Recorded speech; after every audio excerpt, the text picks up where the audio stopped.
Весенняя охота начинается в Башкортостане. Обсудим ее параметры прямо сейчас в программе «Интервью» в эфире главного телеканала республики. Сегодня вместе с нами Глеб Егоров, заместитель начальника отдела охраны и надзора за использованием объектов животного мира Министерства природопользования и экологии Республики Башкортостан. Глеб Викторович, здравствуйте. Здравствуйте.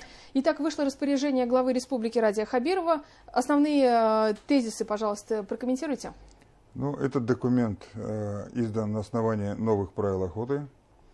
И цели документа — урегулирование сроков охоты, некоторых параметров охоты, то есть способов и добычи охотничьих ресурсов. Самое главное, нас сейчас будет интересовать по этому документу о том, как мы будем проводить весеннюю охоту в республике. Данным распоряжением определены сроки весенней охоты. Во-первых, республика разделена на 3 зоны: северная, южная, и третья зона — это город Белорецкий район. В каждой из этих зон начинается весенняя охота в свой период. Первая зона — это 2-я суббота апреля, третья, соответственно, 3-я суббота апреля, и третья зона — это 4-я суббота апреля. Каждый период равен 10 дням, соответственно, охотник должен рассчитать свои возможности поучаствовать в весенней охоте. Новшеством данного документа является то, что со 2-й субботы апреля в течение 30 дней охотники, имеющие подсадных уток живых, могут охотиться непрерывно эти 30 дней. Это новая, скажем так, штука, которая будет применена на территории всей Российской Федерации. И она будет способствовать чему? Во-первых, закреплению традиционного способа охоты, применения живой подсадной утки. И самое главное, даст возможность нашим охотникам, некоторым предпринимателям разводить подсадных уток. То есть исторически есть определенные породы подсадных уток, то есть их выводят с учетом их голосовых качеств, потому что самая главная задача этой утки — кричать, крякать громко, четко, чтобы любой пролетающий селезень просто приземлился рядом с ней и попал под выстрел охотнику.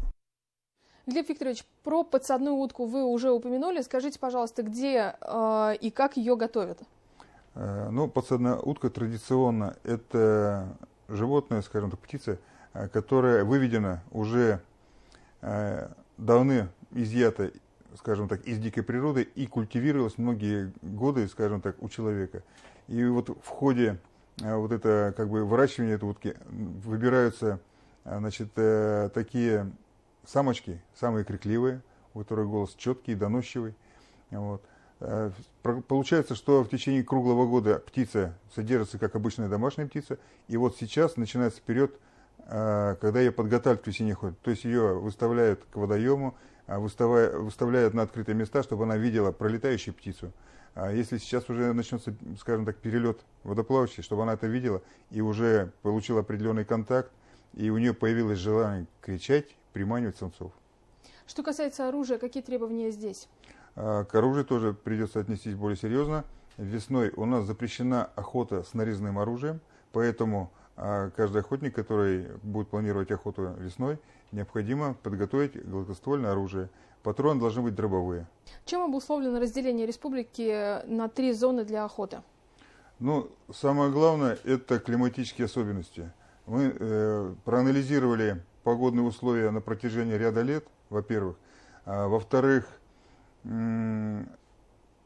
сделали опрос среди охотников, среди охотничьих хозяйств о том, как им удобно провести эту охоту, потому что иногда, когда охота открывалась единым сроком, то, например, в южных районах утка уже первая волна пролетала, прилетали уже перелетные, гусь, вальшнеп, а в северных районах в это время еще снег, пурга, метель, и, соответственно, охотники северных районов они от этого немножко страдали. Тоже в зависимости от погодных условий. Иногда весна затягивается, и первые дни весенней охоты у нас попадают тоже под снегопады, под заморозки.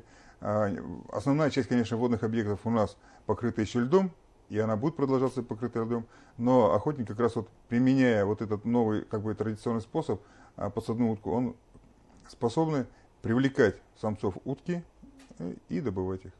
Погодные условия в этом году, этой весной, как вы можете их охарактеризовать? Мне трудно сказать, но то, что мы видим из окна, зима еще стоит. Снега еще достаточно, и в некоторых районах снега очень много.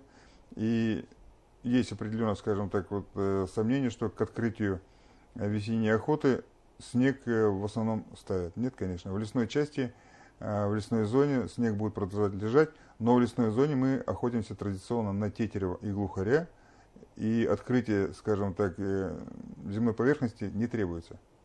Допуск к охоте кто имеет?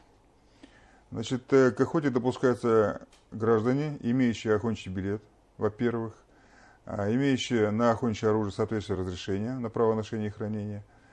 Следующее, если охотник желает охотиться в общедоступных охотничьих угодьях, то должен получить разрешение, соответствующее у наших сотрудников в районах, либо у нас в центральном аппарате. Если охотник рассчитывает произвести охоту в охотничьих хозяйствах, то необходимо обращаться в администрацию этих хозяйств для получения разрешения и путевки.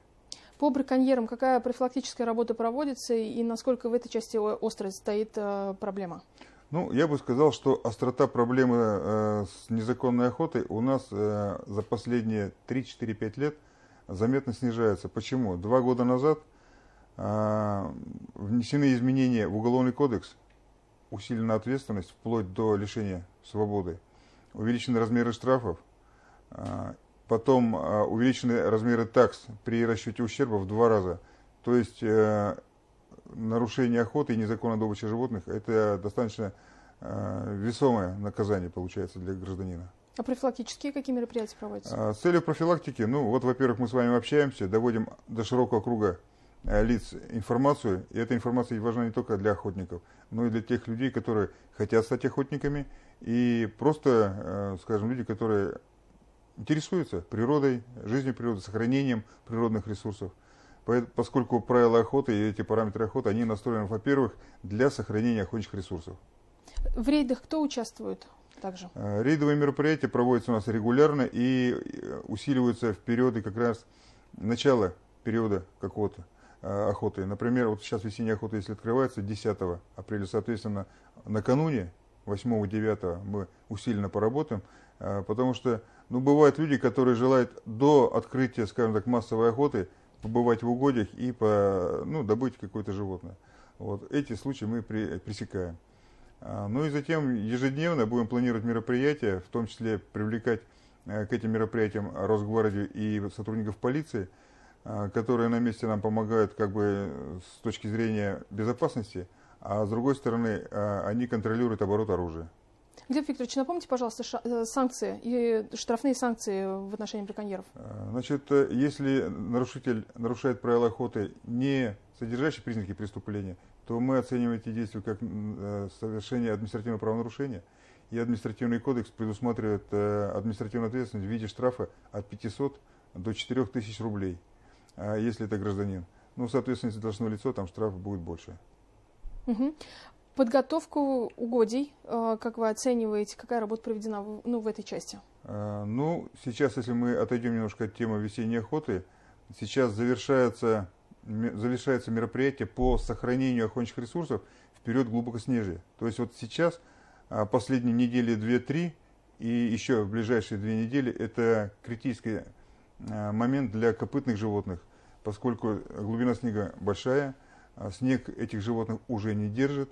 И, например, дикие хищные животные, ну кто рысь, волк, они достаточно легко могут добыть копытных животных. Для кабанов очень критичная ситуация, поэтому сейчас производится усиленная подкормка кабанов во всех охотничьих угодьях и в ОПТ регионального значения. По весенней охоте какие крупные животные могут добываться? Когда? В весенней охоте. Ну, весенняя охота у нас разрешена только на медведя. Вот с 20 марта уже началась охота на медведя по выходу из берлоги. И будет она продолжаться более 60 дней. Охотники, имеющие разрешение, сейчас уже занимаются поиском берлог, мест выхода медведя уже по следам и, соответственно, организуют вот эти охоты. Глеб Викторович, ну и ваши рекомендации как специалиста охотникам? Моя первая рекомендация всем охотникам – ознакомиться более подробно с данными параметрами охоты, иметь во время охоты все необходимые документы, ну и соблюдать правила охоты, потому что они все-таки у нас сохраняют охотничьи ресурсы. Поэтому ни пуха, ни пера. Спасибо вам большое. Сегодня гостем программы «Интервью» в эфире главного телеканала Республики был Глеб Егоров, заместитель начальника отдела охраны и надзора за использованием объектов животного мира Министерства природопользования и экологии Республики Башкортостан. И мы говорили о том, что начинается весенняя охота. Смотрите БСТ, не переключайтесь.